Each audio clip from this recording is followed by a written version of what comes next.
Glória a Deus, ao longo desses dias nós tivemos a festa de Pentecostes e foi uma bênção. Quem teve a oportunidade de vir algum dos dias da festa? Bênção, glória a Deus. Muitos, né? E eu creio que você pode se encher da presença do Espírito Santo ao longo desses dias, amém? E eu gostaria de... a palavra que eu vou compartilhar nessa noite, nós vamos pegar um gancho.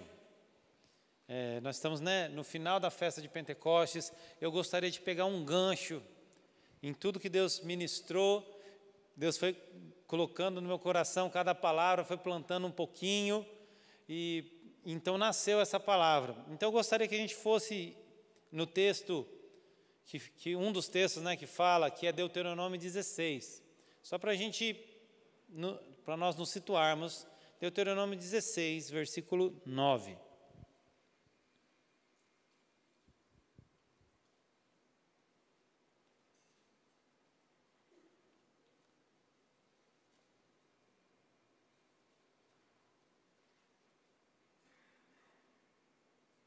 E o tema dessa palavra é: a alegria do Senhor é a nossa... Glória a Deus, você conhece a Bíblia, hein? A alegria do Senhor é a nossa força. E aqui fala, Deuteronômio 16, versículo 9. 7 semanas contarás, quando a foice começar na seara, e entrarás a contar as 7 semanas. E celebrarás a festa das semanas ao Senhor, que é a festa de Pentecostes, amém? Teu Deus, com ofertas voluntárias da tua mão, segundo o que o Senhor teu Deus te houver abençoado, alegrar-te-ás perante o Senhor teu Deus, tu, teu filho, tua filha, o teu servo, a tua serva, o levita que está dentro da cidade, o estrangeiro, o órfão, a viúva que estão no meio de ti, no lugar que o Senhor teu Deus escolher para ali fazer habitar o seu nome. Lembrar-te-ás que fostes servo no Egito, e guardarás esses estatutos e os cumprirás. Amém? E a gente vê no Velho Testamento, quando Deus anuncia uma festa, assim como Ele anuncia Pentecostes, Ele anuncia a festa da Páscoa, tem também a festa dos tabernáculos, amém? E sempre vem uma recomendação de Deus: celebrarás a festa e te alegrarás na presença do Senhor teu Deus. É sempre assim, né? O pastor Cadu ontem ministrou até, a importância da gente valorizar as bênçãos de Deus na nossa casa, com a nossa família, reconhecer que Deus é um Deus abençoador na nossa casa. Reconhecer que um dia Ele nos tirou do Egito, aqui como o texto fala. Um dia nós somos servos do Egito, mas hoje nós somos servos do Deus Altíssimo. E eu fico pensando, se Deus entregasse essas festas nos dias de hoje, para nós, com o estilo de vida que nós temos hoje. Porque a gente vive uma vida tão corrida do dia a dia, parece até que os dias estão sendo abreviados, como a palavra fala. Às vezes falta horas para a gente cumprir tudo que a gente tem programado no dia. E o mundo nos impele a viver um estilo de vida muito acelerado demais, onde a gente não para. E você imagina Deus falando: não, vocês vão parar tudo, vocês vão celebrar uma festa, ninguém vai trabalhar, ninguém vai se preocupar com as coisas desse mundo, vocês vão se concentrar nas coisas de Deus, vocês vão se lembrar das coisas que Deus fez no meio de vocês, e cada festa tem um significado. E eu fico pensando, se nós pararíamos, se Deus estivesse entregando de forma inédita as festas para nós. Porque hoje nós temos o modelo do povo de Israel, eles viveram isso, hoje faz parte da história do povo de Israel, está na palavra, a gente entende em Cristo o significado de cada festa, mas se fosse inédito, será que nós pararíamos com a correria do dia a dia que a gente tem? E é engraçado como a tecnologia aumenta, Os meios de comunicação estão cada vez mais rápidos e, no entanto, as pessoas estão cada vez mais distantes uma das outras. E as festas de Deus eram para quê? Para ter comunhão. Você viu? É para celebrar com a sua família, com o seu filho, né? O estrangeiro pode, o empregado pode, o servo pode, o órfão pode também. Tinha que ter comunhão. E nós vivemos hoje um modelo de sociedade, meus irmãos, onde cada um fica na sua casa, nem para trabalhar agora sai mais, é o home office, né? E estuda, não, dá para estudar em casa, não precisa mais ir. E até tem gente agora que não quer mais vir à igreja, que dá para ficar em casa também. É o estilo de vida da nossa sociedade hoje, não é? E é interessante como esse estilo de vida que nós estamos vivendo hoje, meu irmão, está sendo muito prejudicial para a nossa saúde. Estudos e mais estudos comprovando que o estilo de vida que nós estamos vivendo não faz bem para nós. Fisicamente, psicologicamente, e nós também temos o entendimento que espiritualmente isso não faz bem. Mas nós continuamos a viver do mesmo jeito. Mas Deus tem um modelo diferente para a igreja, para nós. Meu irmão, nós não somos desse mundo. Apesar de estarmos nesse mundo, nós não somos desse mundo. E Deus tem um estilo diferente desse estilo de vida corrido, conturbado, que afasta as pessoas, que prejudica a mente das pessoas, que prejudica a saúde das pessoas. Sabe qual que é o estilo de vida que Deus tem para você? É um estilo de vida bom, perfeito e agradável. E nós vamos tentar lembrar, vamos resgatar qual é esse estilo de vida que Deus tem para nós, aqui nessa noite. De forma bem objetiva, mas fica ligado que Deus vai falar com você. Vamos lá em Romanos capítulo 15.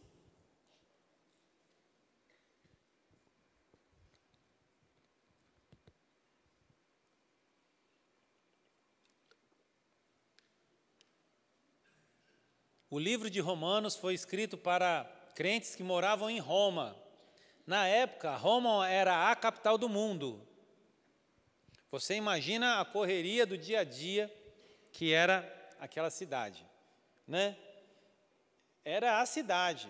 Roma era a capital do Império Romano que dominava o cenário mundial, né? E Paulo escrevendo aqueles crentes que viviam envoltos naquela bolha, né? Naquele turbilhão do inimigo. Assim como nós vivemos hoje. E ele faz algumas recomendações. Se você está procurando um livro para ler, leia Romanos, que tem tudo a ver com o que nós vivemos hoje. A palavra inteira tem, mas Romanos é bênção nesse sentido. Vamos ver no capítulo 15, 4. Paulo começa a fazer algumas recomendações. Romanos, capítulo 15, versículo 4. Amém? Pois tudo o que foi escrito no passado foi escrito para nos ensinar, de forma que, por meio da perseverança e do bom ânimo, procedentes das Escrituras, mantenhamos a nossa esperança. Glória a Deus. E Paulo está falando aqui o seguinte, olha, o que foi escrito no passado não foi escrito para registro histórico. O que está na Bíblia, no Velho Testamento, que está na Bíblia no Novo Testamento, que aconteceu há tantos anos atrás, milhares de anos atrás, não é um registro histórico. Não é uma historinha para você contar para a sua criança antes dela dormir. O que está escrito, o que foi escrito no passado, foi escrito para quê? Para nosso ensino. A gente tem que aprender com o que está escrito na palavra. De forma que, por meio da perseverança e do bom ânimo procedentes das Escrituras, nós mantenhamos a nossa esperança. Meu irmão, aqui é uma grande chave para a gente. Através das Escrituras, nós podemos formar um bom ânimo no nosso coração. Por que um bom ânimo? Bom ânimo, quando a palavra fala bom ânimo, talvez a sua versão fale alguma coisa nesse sentido também com outras palavras. Bom ânimo é uma boa disposição diante das situações. Isso é esse bom ânimo que a Bíblia está falando aqui. E já nos ensina muito, porque se você olha para o cenário, para a nossa sociedade, com os olhos naturais, a gente começa a querer desanimar, meu irmão. Por quê? Se você liga o jornal, é crime mais hediondo do que outro a cada tempo que passa. É incrível como o ser humano inventa formas de pecar. Não é verdade? Essa é nova, essa não tinham feito ainda, mas fizeram agora. Até isso inventaram. Aí a gente fala, não tem mais o que inventar, esses ladrões não tem mais o que inventar. Aí os caras vêm com uma nova. Não é assim? E a maldade, então, contra as pessoas de bem, contra as minorias, contra os fragilizados, contra as crianças. Aí você fica vendo aquilo ali começa a roubar o seu ânimo, começa a sugar a sua motivação. Se a gente olhar só para o mundo, você vai começar a desanimar na fé, meu irmão. A gente olha para o cenário político, dá vontade de desanimar. A gente olha para a economia, dá vontade de desanimar. Sim ou não? Sim. Mas tem alguma coisa que pode renovar o seu ânimo. Perseverança e bom ânimo procedentes das Escrituras. Olha o poder que a palavra de Deus tem na minha vida e na sua vida. Quando você começa a buscar, não no noticiário, mas buscar em Deus, na palavra, você começa a se renovar. Os que esperam no Senhor se renovam. Neste momento, a palavra está sendo ministrada e eu creio que Deus está trazendo um ânimo novo, um vigor novo sobre a sua vida. Toma posse disso. Essa palavra é poderosa. Eu não. Mas essa palavra é poderosa. Recebe uma unção de renovo, de ânimo na sua vida. Se você andava meio desanimado aí, meu irmão, levanta a cabeça, porque a alegria do Senhor é a sua força. Nossa esperança nunca esteve nesse mundo. Não é verdade? É nesse mundo que a gente espera. Então, por que a gente se desanima diante das circunstâncias desse mundo? A gente não é, nem é daqui, a gente é. Nossa pátria é celestial, incorruptível. Um dia nós estaremos lá, e Ele enxugará do nosso olho toda a lágrima. Enquanto isso, a gente vive de que jeito aqui? Vivemos na fé no Filho de Deus. Essa fé que vence o mundo. Enquanto estamos aqui, e meu irmão, se prepara, porque as notícias vão vir. As coisas vão ficar piores. A palavra já nos fala. Mas nós estamos guardados no esconderijo do Altíssimo. Toma posse que essa fé em Deus e a palavra de Deus traz ânimo sobre você.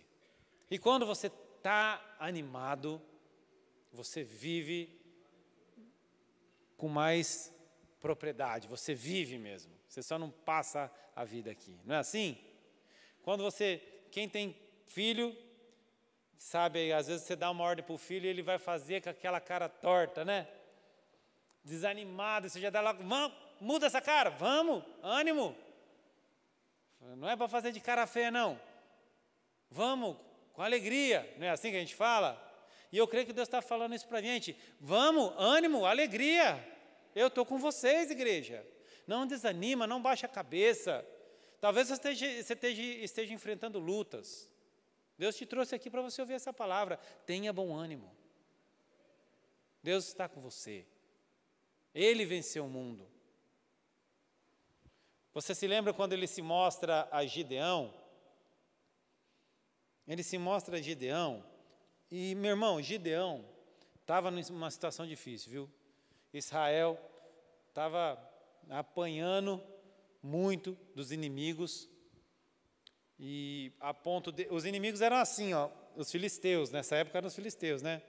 Eles vinham, roubavam tudo de Israel e levavam. Aí, eles deixavam Israel plantar, deixavam Israel regar, deixava as plantas crescerem, quando estava na hora de colher, o inimigo vinha, roubava tudo de novo. Eles não tomavam o território de Israel, eles não estavam preocupados em invadir o país, eles estavam interessados era na colheita. Então, todo ano eles vinham e levavam embora o fruto do trabalho, era o devorador. Fruto de pecado, Israel estava errado, estava pagando o preço da desobediência. Mas então Deus fala, eu vou mudar essa situação, preciso de alguém, já sei, aquele rapaz ali. Onde que estava Gideão? Escondido dentro do lagar, malhando trigo. Ele estava lá, vivendo a vidinha dele, vivendo os problemas dele, num lugar que não era para malhar trigo. Malhar trigo é assim, quando você colhe o trigo, você tem que bater para sair as sementinhas do pendão, né? E no lagar, que não é lugar de bater trigo. Você batia trigo na eira. Isso aí eu tudo estudei para aprender, viu? Né? Eu fui procurar lá. A eira não era plantação, a eira era um terreno onde você manipulava o fruto da colheita. E ele não estava dentro do lagar. Por quê? O lagar, meu irmão, era um tonelzão grandão, onde o povo pisava a uva. E ele estava escondidinho ali com medo do inimigo. E aparece um anjo para ele e fala, o Senhor é contigo, varão valoroso. E o que ele fala? Eu imagino o Gideão olhando para trás, falando, é comigo mesmo? Por quê? Porque ele não se via daquela maneira. Ele fala, eu não, eu sou menor da minha casa, a minha casa é a menor da minha tribo, a minha tribo é a menor. Ele vai já bota para o anjo tudo que de defeito que ele tinha. Eu acho que você errou de endereço. Não é comigo não, porque varão até posso ser, mas valoroso, corajoso. E o anjo insiste com ele e depois fala novamente, eu tenho um chamado na sua vida, né? Deus falando, eu tenho um chamado na sua vida, vai nessa tua força, varão valoroso. E talvez você esteja como Gideão aí, lá no fundo do lagar, malhando trigo, escondidinho, com medo do inimigo, e Deus te fala nessa noite, o Senhor é contigo, varão valoroso, varoa valorosa. Toma posse, porque o poder de Deus se aperfeiçoa na fraqueza. Isso é um mistério que o inimigo não entende. Quando isso começa a acontecer na nossa vida, o inimigo fica totalmente perdido, as armas dele não conseguem nos atingir, porque ele não é especialista nisso. Quando o poder de Deus começa a se manifestar na nossa fraqueza, o inimigo não entende. Digo fraco, forte eu sou, porque o poder de Deus se aperfeiçoa na fraqueza. Então toma posse, em Deus eu sou forte. Não é pelo meu braço, não é pelo seu braço, não é pela sua influência, não é pela sua capacidade intelectual, mas é pelo Deus a quem a gente serve.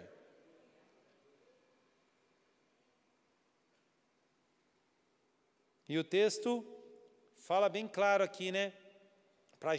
A gente tem que ter bom ânimo para que a gente possa manter a nossa esperança. Que esperança é essa? A esperança da glória futura, meu irmão. Isso é o que mais precioso que a gente tem que guardar na nossa vida. Eu nunca posso perder o foco. O meu foco está no céu. O meu foco está na glória. E é incrível como hoje tem sido pregado um evangelho por aí, meu irmão, focando nas coisas, nos bens materiais, na vida nesse mundo. É claro que Deus pode te abençoar aqui. Eu creio que Deus tem prosperidade para te dar aqui. Deus quer te ver bem, vivendo bem, porque Ele prometeu assim. Mas o meu foco de vida tem que estar na glória. Tudo que a gente tem aqui é como um mordomo, não é nada meu. Eu estou usando, eu uso fruto. Estou usando o que meu pai me deu, beleza, vamos usando aí, mas quando Jesus voltar, eu largo tudo isso para trás e vou para a glória com Ele. Só que tem um evangelho barato que tem sido pregado aí, focando só nas coisas desse mundo. Não fala mais de Maranata, vem Jesus. Não fala mais que você tem que se estar pronto como as virgens, porque um dia o noivo vai vir.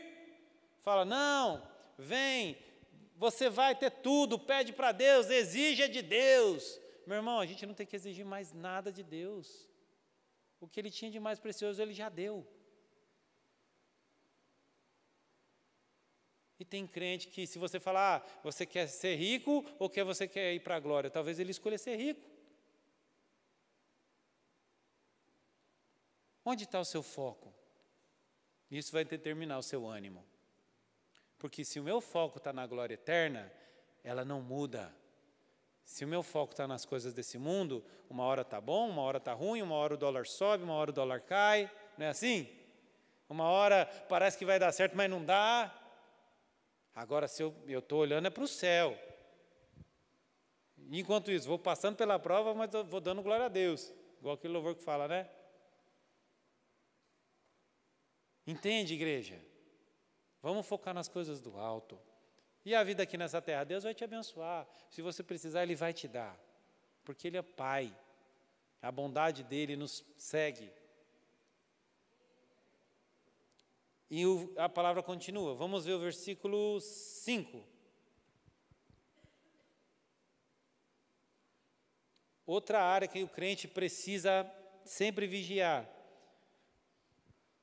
Romanos 15, 5. O Deus que concede perseverança e ânimo, deles um espírito de unidade, segundo Cristo Jesus, para que com um só coração, uma só boca, vocês glorifiquem ao Deus e Pai do nosso Senhor Jesus Cristo. E aqui está falando a respeito de espírito do quê? De unidade. É isso que está escrito aí?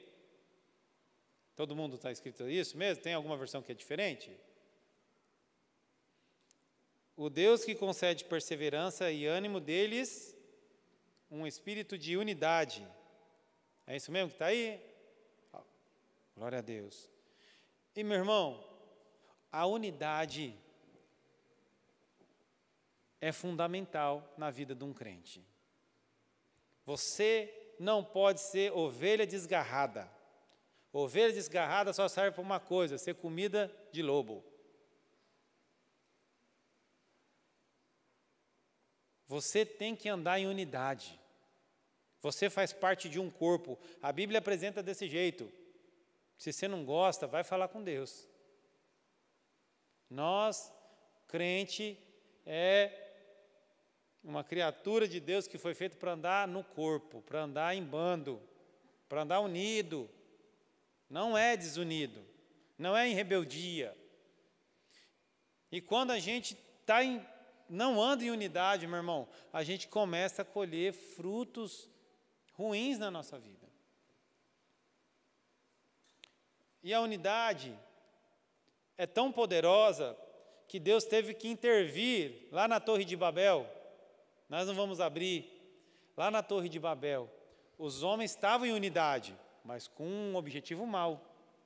Mas a unidade é tão poderosa que Deus falou, eu vou ter que intervir, porque eles estão unidos demais, eles estão unidos com o propósito errado e o negócio vai vingar. Por quê? Porque eles estão em unidade. Então Deus foi e trouxe um espírito de confusão das línguas, lembra?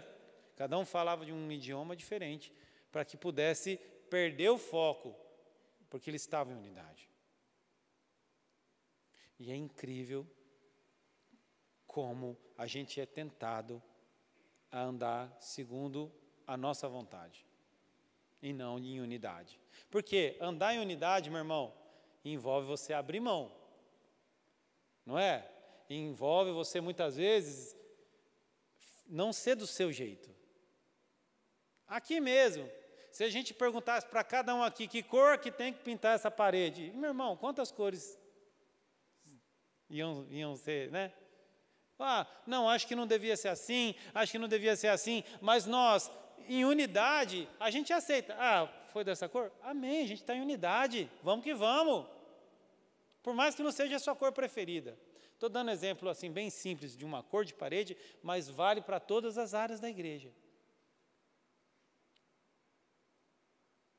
Tem muitas coisas, às vezes, que você vai estar na caminhada com a gente aqui, talvez você não vá gostar. Ah, eu não concordo. Não, meu irmão, fique em unidade aí. Vai dar certo. Essa igreja é dirigida pelo Espírito Santo. Fica com a gente, não desanima. Se a gente estiver dividido, aí a gente perde batalha. Nós temos que estar todos com o mesmo propósito. Temos as nossas diferenças, mas todos com o nosso mesmo propósito. A gente tem unidade. Você tem o DNA Ágape aí? A gente tem que ter. Às vezes a gente valoriza o pastor da internet, a pregação X, e a gente não valoriza a nossa igreja. A nossa igreja é uma bênção, meu irmão. Não é uma bênção? Glória a Deus. E eu não estou falando isso falando que as outras não são bênçãos. As outras também são bênção para os membros daquela igreja. Não é? A gente é daqui. Vamos valorizar esse corpo de Cristo que Deus nos deu.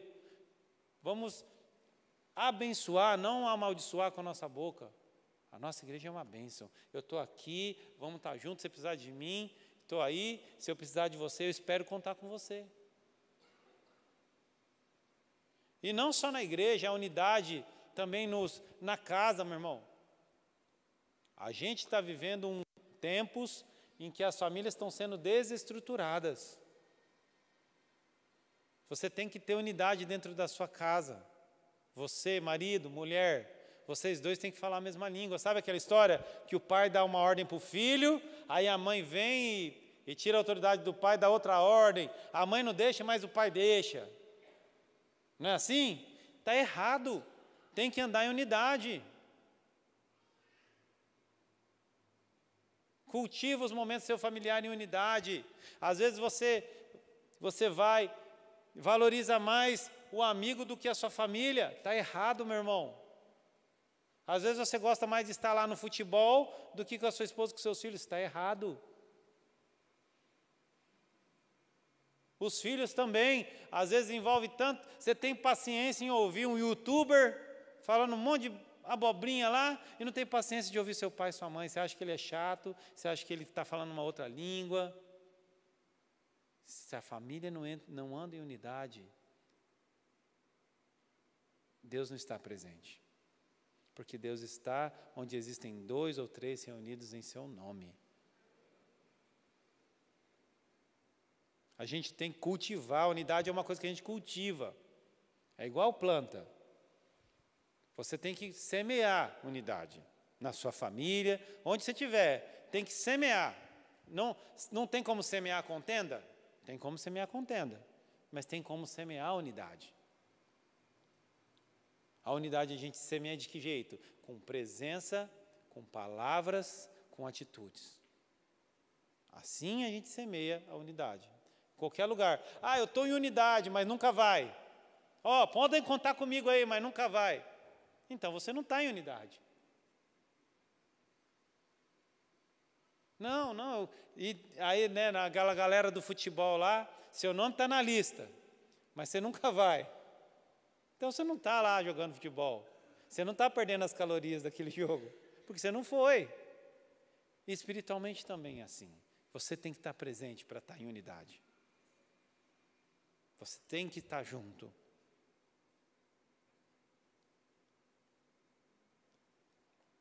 E tem muita gente que fala assim, não, mas eu prefiro fazer as coisas do meu jeito, eu não funciono muito bem em grupo. Tem gente que fala isso, né? Não, eu tenho uma personalidade forte. Meu irmão, tudo isso aí é argumento que o inimigo está lançando na sua mente para você não andar em unidade. Fique esperto. Dá uma volta no inimigo, não deixa ele te enganar, não. Igreja é corpo. Corpo é feito de membros. E os membros estão ligados. Ah, você tem a personalidade forte, glória a Deus, ainda bem que você está aqui, porque às vezes a gente não vai saber falar as coisas, Deus vai usar você para falar que você tem a personalidade forte.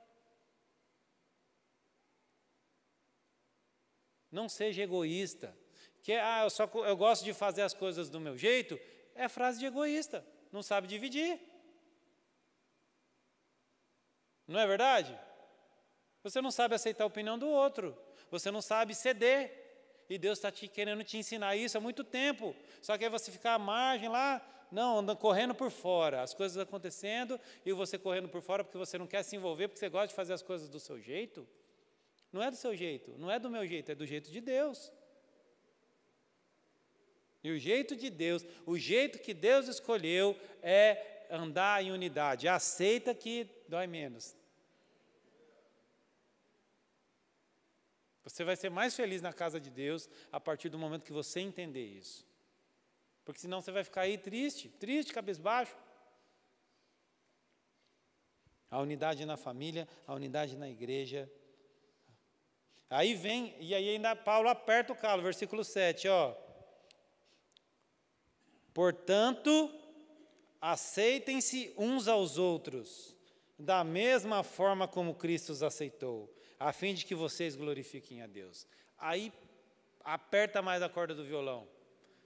Você aceitar a diferença do irmão, andar em unidade, é entender que o irmão é diferente.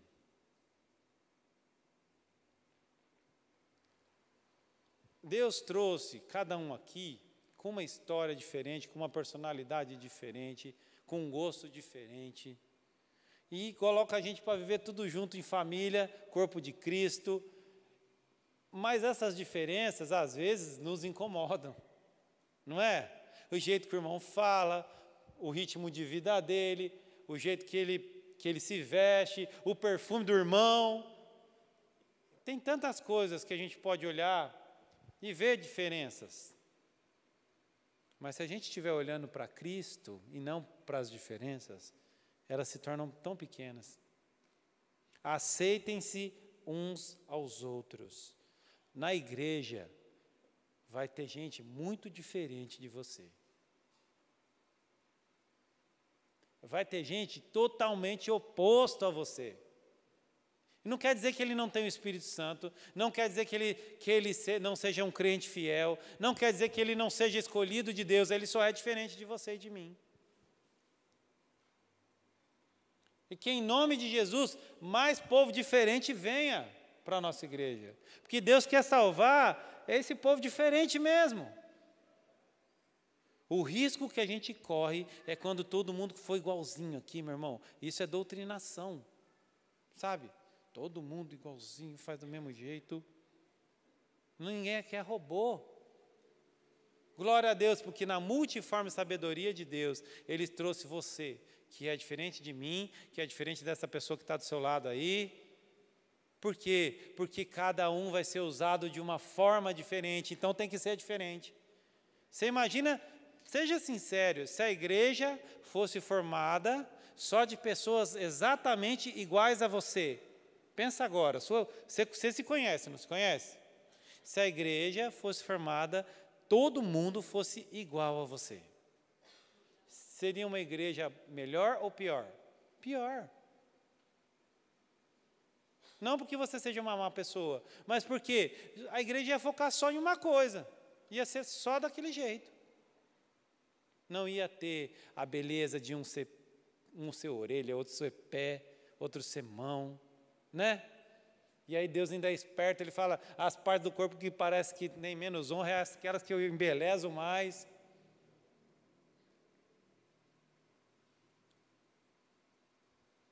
Deus trouxe você aqui, meu irmão, e se você se acha diferentão demais, glória a Deus pela sua vida.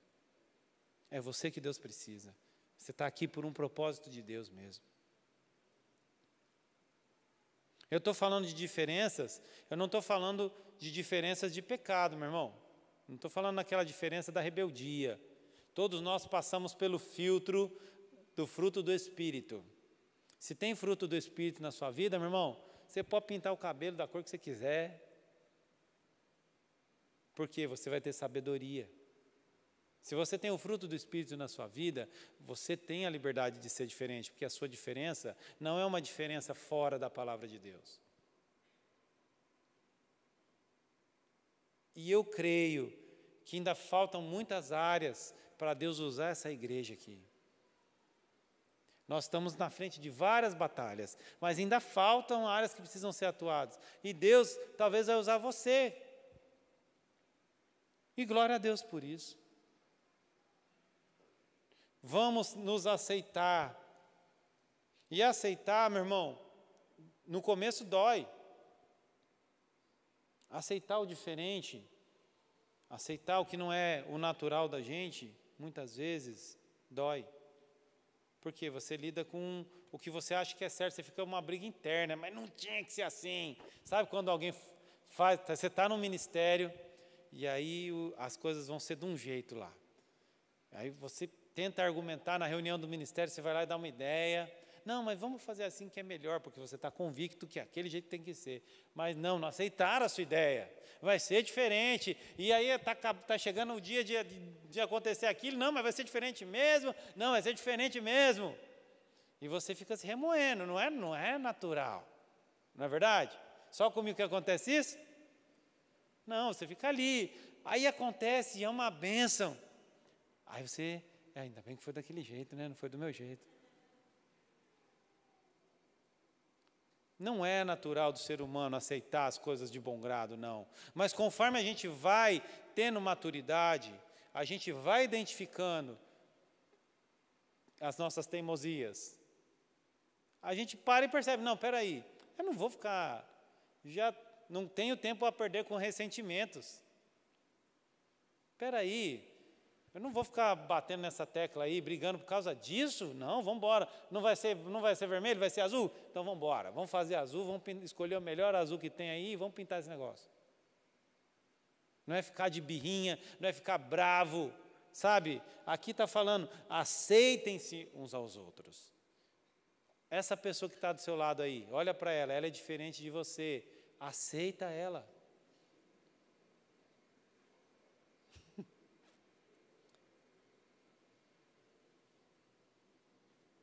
Você tem que aceitar essa pessoa aí que está do seu lado, mesmo diferente de você. Deus precisa de todos nós.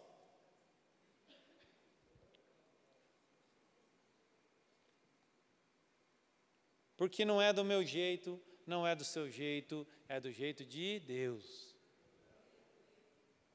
É claro que a igreja tem que ter uma ordem. Na igreja tem que ter uma regra, não é verdade? Porque senão vira bagunça. Sim ou não? É óbvio. E onde estão essas regras? Estão aqui, ó, na palavra de Deus. E a gente vai aprendendo junto. Está na Bíblia? Está na Bíblia. Pode? Não, pela Bíblia pode, então pode fazer. Ah, está na Bíblia que não pode? Não, então isso nós não vamos fazer. E a gente vai aprendendo. E a gente assim vai confundir o inimigo.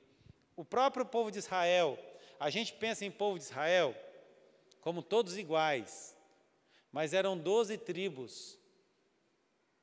E eles tinham diferenças entre eles, do mesmo jeito que a gente tem hoje. Por exemplo, se a gente vai para o Nordeste, a primeira coisa que a gente se esbarra no sotaque, não é? É o mesmo português, é o mesmo país, só que vai ter um sotaque diferente de nós que somos aqui do Sudeste. Quem que está certo, eles ou nós? Ninguém. Deixa eles falar do jeito deles e a gente vai falando do nosso jeito e a gente se entende. E na igreja é assim. O povo de Israel também, se você for estudar, eles tinham tribos que tinham determinado sotaque. Até tem uma passagem que eles querem descobrir se um povo era de determinada tribo, eles falavam para falar uma determinada palavra, que no sotaque daquela tribo eles não conseguiam falar. Depois você pesquisa aí que você vai ver. Era Mefibolete, se não me engano a palavra. Cadê a Magali para...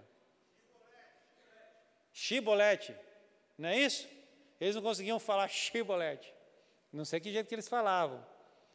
Tinha sotaque, era diferente. Tinha as tribos, tinha a tribo que tinha um brasão tal, morava no sul, morava no norte, comia tal coisa, não comia tal coisa. Era assim, eles eram diferentes, mas todos eram um povo. Deus via como um povo.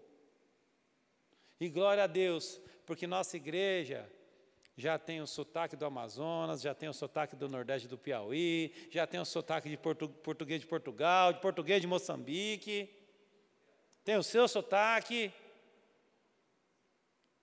E vamos assim, em nome de Jesus, implantando o reino de Deus. Batendo nas portas do inferno, porque elas não vão prevalecer contra a gente. Você é importante para o corpo de Cristo, meu irmão. Tenha bom ânimo. Tenha bom ânimo. Eu gostaria de encerrar, gostaria de chamar o Ministério de Louvor com um texto que está em Lucas 11. Lucas, capítulo 11.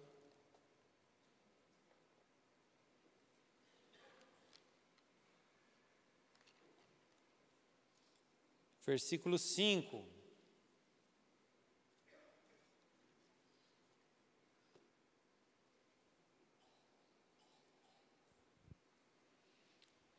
Lucas 11, versículo 5.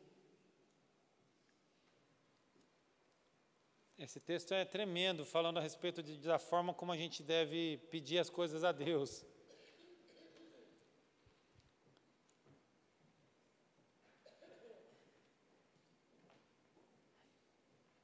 Disse-lhes ainda Jesus: qual dentre vós, tendo um amigo, e esse for procurá-lo à meia-noite, e lhe disser: amigo, me empresta 3 pães? Pois um outro amigo meu, chegando de viagem, me procurou, e eu nada tenho que lhe oferecer.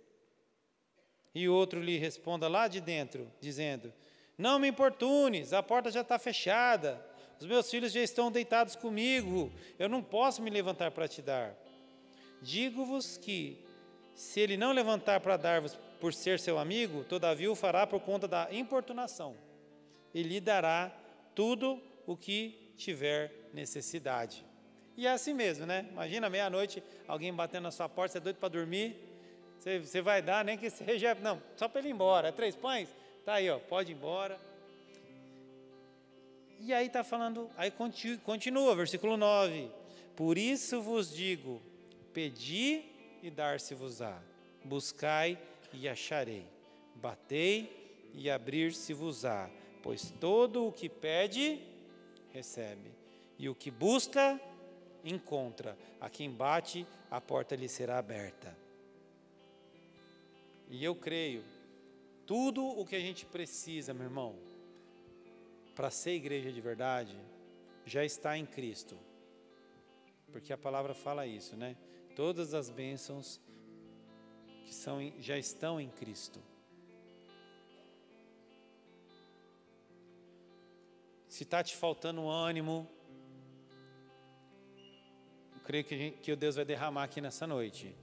Se está faltando de repente para alguém aí se encontrar no corpo de Cristo, andar em unidade, estar mais firme na igreja, sabe? Assumir a bandeira, não, agora eu sou da Ágape mesmo. Deus te trouxe aqui para ouvir essa palavra, para você dar um passo, tomar um passo de fé. Deus vai derramar. E por último, se talvez você está tendo dificuldade em aceitar os próximos, que estão próximos, talvez você está com dificuldade em aceitar na igreja, talvez você está tendo problema em aceitar as diferenças do seu cônjuge, as diferenças do seu filho. Deus vai derramar uma porção sobre a sua vida para você ter sabedoria aqui nessa noite.